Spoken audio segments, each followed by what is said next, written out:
Good evening, everyone. We just wanted to play a video for you tonight that Claire released yesterday, and we just pray that it will be an encouragement to you. It's just the story of something that's happened these past few months with our daughter Grace. So I just pray that you enjoy the video and have a good night. God bless you. So even if you haven't grown up in church or don't know much about the Bible, you might have heard a term talking about faith the size of a mustard seed.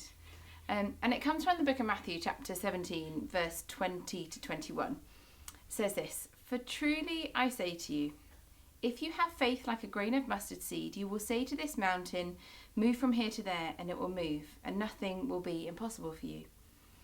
Now, Jesus said this to his disciples when they were unable to cast a demon out of a little boy who was having seizures.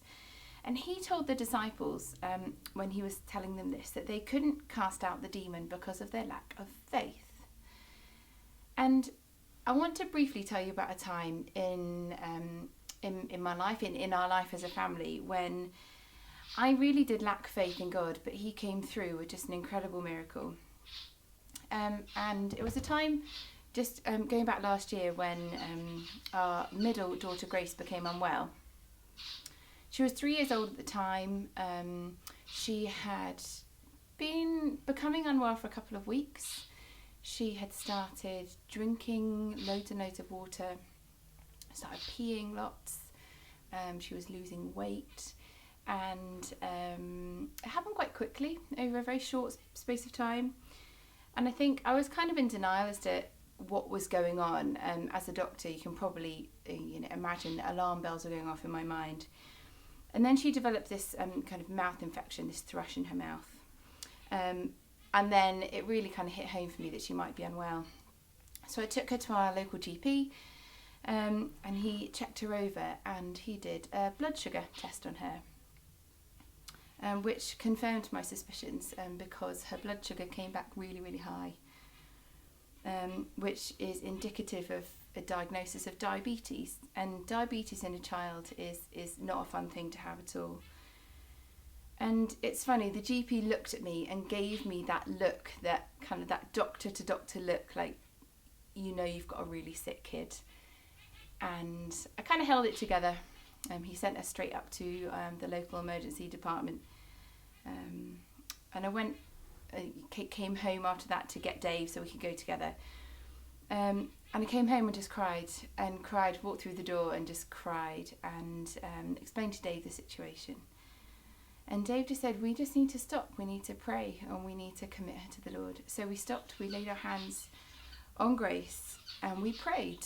And we prayed that God would heal her from this diagnosis of diabetes that we've been given. And it was amazing as we were praying. We came away and we said amen. We came away with just this incredible sense of peace that God had given us. Now, in myself, I was thinking that it was the kind of peace that, okay, we can deal with this. We've got a kid with diabetes. She's going to be sick. There's going to be lots and lots of hospital visits and doctor's appointments, but it's okay. We can deal with this with God's strength. And not even an ounce of faith in my mind that God would even heal her. So we get to the hospital, and we see the triage nurse at the emergency department, and I explain the situation, and I get that look again, that look, you poor mum, you've got a really sick kid on your hands. And so I explained the situation, and he checked her over, and he said, "Grace, can you open your mouth to see this infection in her mouth?" And she opened her mouth, and it was gone.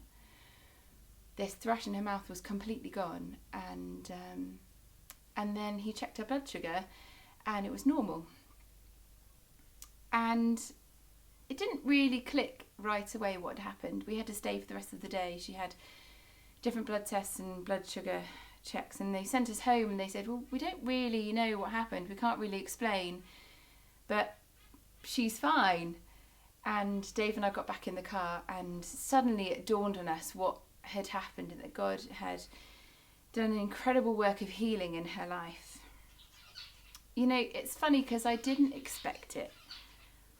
I think my faith must have been the size of literally a microscopic mustard seed, but God had taken that and he had multiplied it exponentially to heal our daughter. And it's amazing because God hears our prayers, and it says that in the word, he hears our prayers and he answers them. But God, it's funny, God often answers in ways that we don't necessarily expect, in ways that we don't understand. He often answers in ways that we don't necessarily want. But we have to understand that he is sovereign and he knows what he's doing. And even if he hadn't have healed Grace from diabetes, he's still God and he is still good. But after this, I've been encouraged ever since then to pray big prayers, to have faith in God, to expect the unexpected, to take steps of faith for Jesus and see him open those doors and open the way for you in a way that you just don't expect, because it is for his glory and for our good.